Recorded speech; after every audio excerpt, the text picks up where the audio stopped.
How's it going, everybody? We're back with another Beatbox reaction video, and today we have HS from South Korea, another wildcard for the BBU22. And HS, don't think I've heard him for a little while. I can't remember if he was in the kickback battle or not. I don't think so. Potentially, he may have done a wildcard, but it's definitely been over a year, just like a lot of other people that I've heard HS.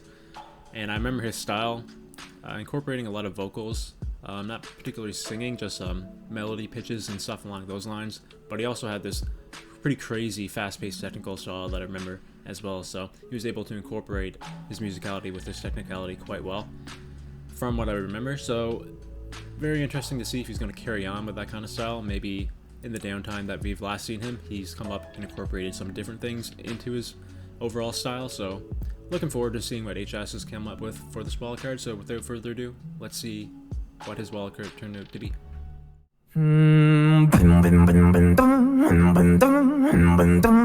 Yeah, he has like that big man kind of style. I remember.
Wow.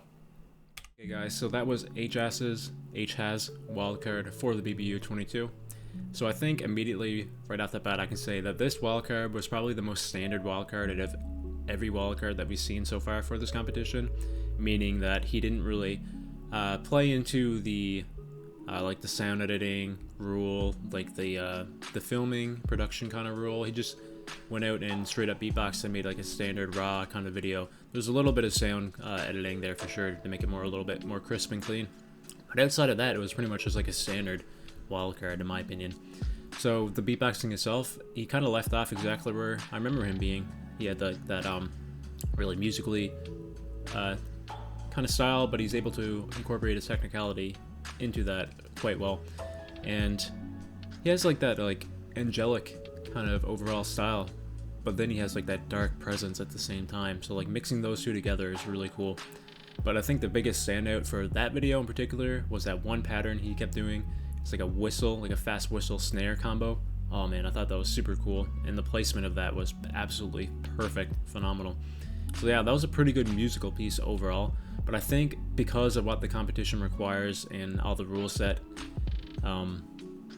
put into place for the competition itself, I don't think, as good as his beatboxing was, I don't think that they'll put him through to the top 16, because I think they're looking for a little bit more in all areas of what they're requiring rather than just the beatboxing itself.